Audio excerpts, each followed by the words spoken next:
Are के चुनर song जिसमें नोरा फतेही और संजय दत्त फीचर कर रहे थे फिल्म केडी द डेविल से अपने सजेस्टिव लिरिक्स और कोरियोग्राफी को लेकर हुए अपलोड के बाद बैन कर दिया गया है। इस इश्यू पर लोकसभा में बात करते हुए union minister for information and broadcasting Ashwini Vaishnaw ने कंफर्म किया है कि इस सॉन्ग पर बैन लगा दिया गया है। उन्होंने पार्लियामेंट में कहा कि सॉन्ग पर बैन इम्पोज किया गया है, लेकिन हमें फ्रीडम ऑफ स्पीच के अंडर रीजनेबल रिस्ट्रिक्शन के हिसाब से काम करना चाहिए। माननीय अध्यक्ष जी, जिस गाने के बारे में माननीय सांसद महोदय ने कहा है, ऑलरेडी उस पे बैन लग चुका है, और मैं स्पष्ट तौर पे ये आपके माध्यम से पूरे सदन को कहना चाहूंगा कि हमें फ्रीडम ऑफ स्पीच में भारत के संविधान निर्माताओं ने जो रीजनेबल रिस्ट्रिक्शंस लगाए, उन रीजनेबल रिस्ट्रिक्शंस के हिसाब से ही चलना चाहिए।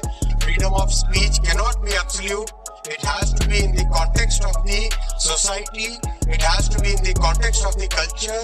फ्रीडम ऑफ स्पीच एब्सोल्यूट तो नहीं होती, लेकिन उसे सोसाइटी एंड कल्चर के कॉन्टेक्स्ट में देखना पड़ता है।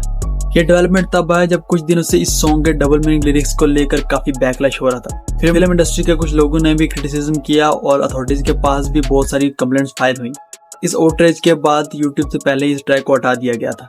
इस कंट्रोवर्सी पर पहले ही फिल्म के डायरेक्टर प्रेम की वाइफ और फॉर्मर एक्ट्रेस रक्षिता ने रिएक्ट किया। उन्होंने इंस्टाग्राम की स्टोरीज पे पोस्ट किया। उनका कहना यह था कि मैं इसके सपोर्ट में हूँ या अगेंस्ट, इससे कुछ फर्क नहीं पड़ता है। जब पीलिंग जैसे सॉन्ग, ड्रीम होम, वेकअप हम, चोली के पीछे जैसे 100+ सॉन्ग आए तब तो सब कुछ नॉर्मल था। अब मैं ये नहीं जानती कि सिर्फ यही वाला सॉन्ग क्यों न्यूज बन गया। मैं कोई जस्टिफाई नहीं कर रही हूँ, मैं सिर्फ समझना चाहती हूँ। ट्यूजडे को लिरिक्स रकीम आलम ने इस सॉन्ग से अपना डिस्टेंस बना लिया। उन्होंने क्लियरली कह दिया कि इस सॉन्ग के लिरिक्स मैंने नहीं लिखे हैं। इस सॉन्ग के लिरिक्स कन्नड़ा फिल्म डायरेक्टर प्रेम ने लिखे हैं और मुझे सिर्फ और सिर्फ इन लिरिक्स को हिंदी में ट्रांसलेट करने के लिए कहा गया था। उन्होंने HTCT को भी बताया कि इस सॉन्ग के लिरिक्स मैंने नहीं लिखे थे। इस सॉन्ग के लिरिक्स ओरिजिनली कन्नड़ा के डायरेक्टर प्रेम ने लिखे थे एंड मुझे जब इसे लिखने के लिए कहा गया तो मैंने मना कर दिया था कि ऐसे सॉन्ग चलते नहीं है और सेंसर हो जाते हैं। लेकिन उन्होंने कहा कि आप सिर्फ इसका कन्नड़ा वर्जन ट्रांसलेट कर दो एंड बाकी हम सॉन्ग के मीटर में से सेट कर लेंगे। मैं नहीं जानता था कि मेरे नाम से ये गाना आएगा।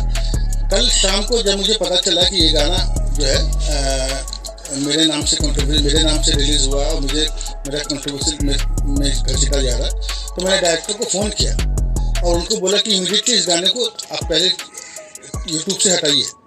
इस बीच नेशनल ह्यूमन राइट्स कमीशन ने भी इस सॉन्ग के ऑब्जेक्शनेबल कंटेंट के ऊपर नोटिस इशू किया। एडवोकेट विनीत जिंदाल ने central board of film certification and ministry of information and broadcasting के पास कंप्लेंट फाइल की, जिसमें उन्होंने इस सॉन्ग को बहुत वल्गर और सेक्सुअली सजेस्टिव और ऑब्स्कैन बताया और लीगल एक्शन की डिमांड की। साथ ही ऑल इंडियन सिने वर्कर एसोसिएशन ने भी ट्यूसडे को इस सॉन्ग के ऊपर ऑफिशियल बैन की डिमांड की। फिल्म इंडस्ट्री से भी काफी रिएक्शन आए। सिंगर अरमान मलिक ने कहा कमर्शियल सॉन्ग राइटिंग के लेवल को देखकर सैड लगता है। फिल्म मेकर ओनीर ने सेंसरशिप प्रायोरिटीज को क्रिटिसाइज किया। एक्ट्रेस कंगना रनावत ने भी सॉन्ग पर रिएक्ट करते हुए ANI को कहा बॉलीवुड ने वल्गैरिटी और अटेंशन के लिए सभी लिमिट क्रॉस कर दी है। सारा देश उन्हें कंडेम कर रहा है, लेकिन मुझे नहीं लगता उनको कोई शर्म है। ऐसे कंटेंट के ऊपर स्ट्रिक्ट रूल्स होने चाहिए। बॉलीवुड को कंट्रोल करना जरूरी है। फिल्म केडी द डेविल प्रेम ने डायरेक्ट किया। 1970s सेट एक्शन ड्रामा है। इसमें ध्रुव सर्जा, संजय दत्त, शिल्पा शेट्टी, रेशमा ननैना लीड रोल में है। फिल्म की स्टोरी काली नाम के एक डेंजरस अंडरवर्ल्ड फिगर के अराउंड घूमती है, जो क्राइम और पावर की दुनिया में अपनी जर्नी दिखाता है। ये Kannada film pan India release के तौर पर 30 अप्रैल को थिएटर्स में रिलीज होने वाली है।